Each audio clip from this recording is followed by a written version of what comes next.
सुबह की पहली किरण ही फूटी थी कि अचानक वादी-ए-हिज्र एक दर्द भरी आवाज से कांप उठी। न हवा चल रही थी, न कोई बोल रहा था कि तभी एक पहाड़ी चट्टान चीख के साथ बीच से दो हिस्सों में बंट गई। धूल का बादल उठा, रोशनी चमकी और उसके भीतर से एक बड़ी हैबत वाली ऊंटनी बाहर निकली। लोग डर कर पीछे हट गए। किसी ने धीरे से कहा, यह सालेह अलैहिस्सलाम का मुअज्जा है। जब कौमें आद अपने घमंड और जुल्म की वजह से तबाह हुई तो कुछ मोमिन लोग जिन्होंने हजरत हूद अलैहिस्सलाम की बात मानी थी, अल्लाह ने उन्हें बचा लिया। अजाब के बाद हवा बिल्कुल सुनसान थी। वादियों में सिर्फ ढही हुई इमारतें और अजाब का धुआं बाकी रह गया था। बचने वाले लोग एक दूसरे से कह रहे थे,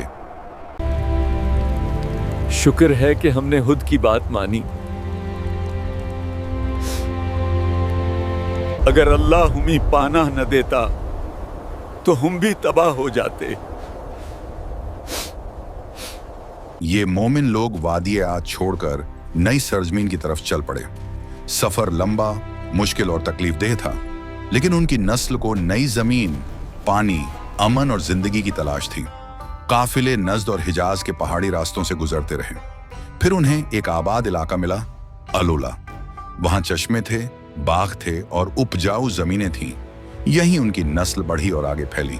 उनकी औलादें आगे बढ़कर वादी-उल-हिज्र पहुंची, जिसे आज मदायन सालेह कहा जाता है। यहीं से कौम समूद का आगाज हुआ। समूद एक ताकतवर कौम बनी। अल्लाह ने उन्हें जिस्मानी ताकत, अक्ल, हुनर और चट्टानों को तराशने की काबिलियत दी थी।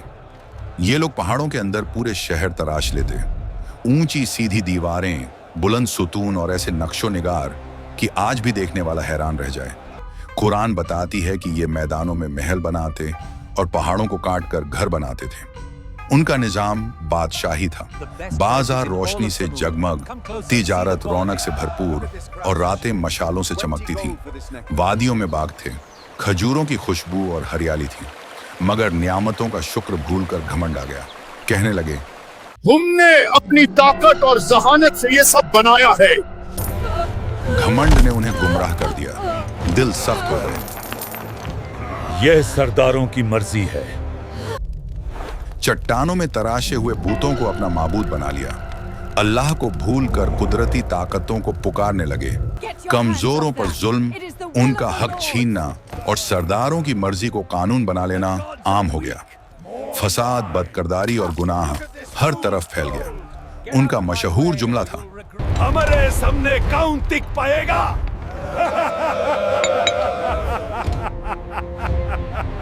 नेमतों को अपनी ताकत समझ लिया और भूल गए कि देने वाला और छीन लेने वाला अल्लाह है। इसी कौम में उबैद बिन मस के घर एक नूरानी बच्चा पैदा हुआ, सालेह अलैहिस्सलाम। बचपन से ही उनमें नरमी, हिकमत, रोशनी और सच्चाई की तरफ झुकाव साफ झलकता था। बुजुर्ग कहते, ये लड़का आम नहीं, इसकी बातों में काफी गहराई है। जब वो जवान हुए, उनका रवैया बिल्कुल मुख्तालिफ था। दुनिया की चमक उन्हें न खींचती। फिर एक रात अल्लाह ने उन्हें नबूवत दी। उन्होंने कौम से कहा, सिर्फ अल्लाह की इबादत करो। कल तक तू हमारा अक्लमंद दोस्त था, आज हमें हमारे माबूदों से रुक रहा है। हम तो तुझे नेक समझते थे, मगर अब तू हमें उन चीजों से रोक रहा है जो हमारे बाप दादा से चलती आ रही हैं। सालेह अलैहिस्सलाम ने नरमी से समझाया, ये इमारतें, ये वादी, ये नेमतें सब अल्लाह की तरफ से हैं, शिर्क मत करो। मगर कौम ने कहा, अगर तुम सच्चे नबी हो तो निशानी दिखाओ। या रब तू गवाह है, अपनी निशानी जाहिर फरमा। इस चट्टान के अंदर से जिंदा ऊंटनी निकाल कर दिखाओ। सालेह अलैहिस्सलाम ने दुआ की। रंगत बदल गई, चट्टान फट गई, रोशनी बिखरी और एक बहुत बड़ी ऊंटनी निकल आई। कुरान उसे नाकतुल्लाह, अल्लाह की ऊंटनी और उसकी निशानी कहता है। ऊंटनी कुएं से पूरा दिन पानी पीती और कुआं खाली हो जाता, लेकिन अगले दिन पूरा कबीला उसके दूध से भरपेट हो जाता। हुक्म यह था, एक दिन पानी ऊंटनी का, अगले दिन तुम्हारा। मगर यह इम्तिहान भी उन्हें नागवार गुजरा। सरदारों ने कहा, हमारी आजादी छीन ली गई है।